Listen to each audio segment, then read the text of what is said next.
ಬೆಳಗಾವಿ ಜಿಲ್ಲೆಯ ರಾಯಬಾಗ ತಾಲೂಕಿನ ಹಾರುಗೇರಿ ಪಟ್ಟಣದಲ್ಲಿ ಭೀಕರ ರಸ್ತೆ ಅಪಘಾತ ಸಂಭವಿಸಿದ್ದು, ಬೈಕ್ ಸವಾರರೊಬ್ಬರು ಸ್ಥಳದಲ್ಲೇ ಮೃತಪಟ್ಟಿದ್ದಾರೆ.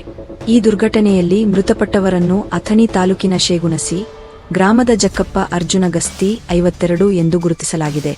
ಜಕ್ಕಪ್ಪ ಅವರು ಊಟ ಮುಗಿಸಿ ಮನೆಗೆ ತೆರಳುತ್ತಿದ್ದ ವೇಳೆ ಈ ದುರಂತ ಸಂಭವಿಸಿದೆ. ಡ್ರಿಂಕ್ ಅಂಡ್ ಡ್ರೈವ್ ಆರೋಪ. ಪೊಲೀಸ್ ಮೂಲಗಳ ಪ್ರಕಾರ ಮೂವರು ಯುವಕರು ಮದ್ಯಪಾನ ಮಾಡಿ ಒಂದೇ ಬೈಕ್ನಲ್ಲಿ ಅತಿ ವೇಗವಾಗಿ ಬರುತ್ತಿದ್ದರು ಎನ್ನಲಾಗಿದೆ. ನಿಯಂತ್ರಣ ಕಳೆದುಕೊಂಡ ಅವರ ಬೈಕ್ ಎದುರಿನಿಂದ ಬರುತ್ತಿದ್ದ ಜಕ್ಕಪ್ಪ ಅವರ ಬೈಕ್ಗೆ ಡಿಕ್ಕಿ ಹೊಡೆದಿದೆ. ಅಪಘಾತದ ತೀವ್ರತೆಗೆ ಸ್ಥಳದಲ್ಲಿ ಕೆಲಕಾಲ ಗೊಂದಲದ ವಾತಾವರಣ ನಿರ್ಮಾಣವಾಗಿತ್ತು. ತಕ್ಷಣವೇ ಸ್ಥಳೀಯರು ಪೊಲೀಸರಿಗೆ ಮಾಹಿತಿ ನೀಡಿದ್ದಾರೆ. ಪೊಲೀಸರಿಂದ ತನಿಖೆ ಮುಂದುವರಿಕೆ. ಹಾರುಗೇರಿ ಪೊಲೀಸ್ ಠಾಣೆ ವ್ಯಾಪ್ತಿಯಲ್ಲಿ ಈ ಘಟನೆ ನಡೆದಿದ್ದು, ಪೊಲೀಸರು ಪ್ರಕರಣ ದಾಖಲಿಸಿಕೊಂಡು ತನಿಖೆ ಆರಂಭಿಸಿದ್ದಾರೆ. ಮದ್ಯಪಾನ ಮಾಡಿ ವಾಹನ ಚಲಾಯಿಸಿದ್ದ ಡ್ರಿಂಕ್ ಅಂಡ್ ಡ್ರೈವ್ ಆರೋಪದ ಹಿನ್ನೆಲೆಯಲ್ಲಿ ಹೆಚ್ಚಿನ ವಿಚಾರಣೆ ನಡೆಸಲಾಗುತ್ತಿದೆ.